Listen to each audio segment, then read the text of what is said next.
Star crime ન્યૂઝમાં આપનું સ્વાગત છે। પુરુષોત્તમ રૂપાલાએ ક્ષત્રિય સમાજ વિરુદ્ધ કરેલ નિવેદનનો વિરોધ દર્શાવવા અને રૂપાલાની લોકસભાની ટિકિટ રદ કરવા માટે સાબરકાંઠા જિલ્લાના હિંમતનગર ખાતે ક્ષત્રિય સભાનું સંમેલન રાખેલ હતું, જેમાં અંદાજે 25,000 ક્ષત્રિય સમાજના લોકો ઉમટી પડ્યા હતા।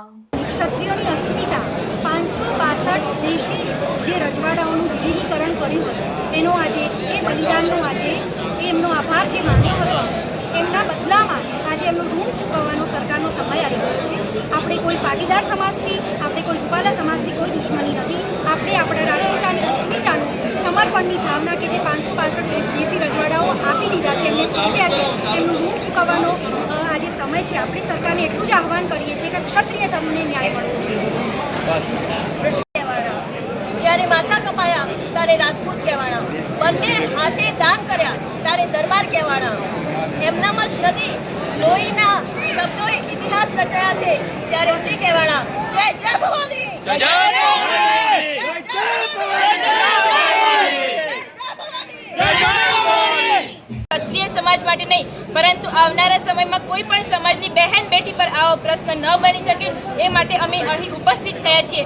અમારો વેર કોઈ પાર્ટીથી નથી, કોઈ પક્ષથી નથી। અમારી લડાઈ છે વ્યક્તિગત, અને વ્યક્તિગત પણ લડાઈ નથી, એના શબ્દથી લડાઈ છે, જે આવનારી પેઢી પર કોઈ પણ બહેન દીકરી પર કોઈ આવા સવાલ ન ઉઠાઈ શકે। જય ભવાની, જય જય ભવાની।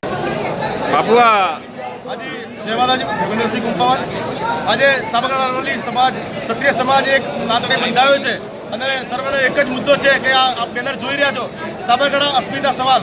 તો આ જે પરસોત્તમ રૂપાલાએ જે બેન દીકરી વિશેનો જે તાર છેડ્યો છે અને આ ત્યાર ક્યાં જઈને ઉપર હશે એ હવે કોઈને ખ્યાલ નથી, કારણ કે સમગ્ર સમાજની એક જ માગણી છે કે પરસોત્તમ રૂપાલાની ટિકિટ પાછી ખેંચાય, પરંતુ અત્યાર સુધી કોઈ જાણ દેખાડી નથી રહ્યા। તો સર્વેને એક સમાજ દ્વારા વિનંતી કરવામાં આવી હતી કે આજ સુધી રૂપાલાની ટિકિટ ખેંચાય, રૂપાલાની ટિકિટ નહીં ખેંચાય તો સમગ્ર આંદોલન થશે અને સમાજ જે દિશામાં કામ કરવા જઈ રહ્યો છે એ કોઈને જાણ પણ નહીં થાય। Thank you. જય સોમનાથ, જય ચાવડા, પ્રવક્તા, ગુજરાત રાજ્ય ક્ષત્રિય રાજપૂત સંકલન સમિતિ। આજે હિંમતનગરમાં છું, આપ મીડિયા મિત્રોનું સ્વાગત કરું છું। આપ જોઈ રહ્યા છો કે આ હિંમતનગરની અંદર 25,000 કરતાં પણ વધુ સંખ્યામાં ક્ષત્રિય ભાઈઓ બહેનો માતાઓ ઉપસ્થિત છે। મૂળ અમારી વાત એ જ છે કે પુરુષોત્તમ રૂપાલાએ જે વિવાદિત નિવેદન આપ્યું છે એનો આક્રોશ એ સમગ્ર ગુજરાત નહીં, હવે તો ગુજરાતની સરહદો તોડી અને રાજસ્થાન, મધ્યપ્રદેશ, કર્ણાટક, ઉત્તર પ્રદેશ, હરિયાણા જ્યાં સુધી પહોંચ્યું છે। એટલે અમે તો હજુ પણ અમારો ભાગ એક છે, પાર્ટ 1, જ્યાં સુધી એ ફોર્મ ના ભરે ત્યાં સુધી દરેક જિલ્લાઓમાં સંમેલનો કરવો।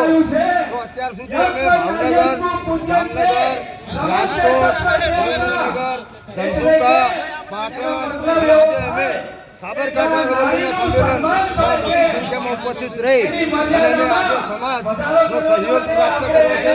સમાજ જાગી ગયો છે, આપણે દેખાય છે। આ આંદોલન જન આંદોલન બની રહ્યું છે। અત્યારે હું 3:30 કલાકે ભરૂચ જઈ રહ્યો છું, ત્યાં પણ વિશાળ સંખ્યામાં નર્મદા અને ભરૂચ જિલ્લાના ક્ષત્રિય સમાજના આગેવાનો બહેનો છે। હવે કોઈ પણ કાળે પુરુષોત્તમ રૂપાલાની ઉમેદવારી રદ સિવાય કોઈ પણ ચર્ચા વિચારણા અમે કરવાના નથી। આપને પણ ખબર છે કે આ તારીખ 14/4/2024 4 વાગે રાજકોટથી આગળ રતનપર ગામ, તાલુકો રાજકોટ, જિલ્લો રાજકોટ ખાતે અસ્મિતાનું મહાસંમેલન એ યોજવામાં જઈ રહ્યું છે અને આપ જોશો કે એમાં લાખોની સંખ્યામાં સમગ્ર ગુજરાતના આજુબાજુના બોર્ડર સ્ટેટોમાંથી અમારો સમાજ ઉપસ્થિત રહેવાનો છે। તેથી અમને જેને ટેકો આપ્યો છે એવા તમામ સમાજો પણ આ સંમેલનમાં ઉપસ્થિત રહેવાના છે।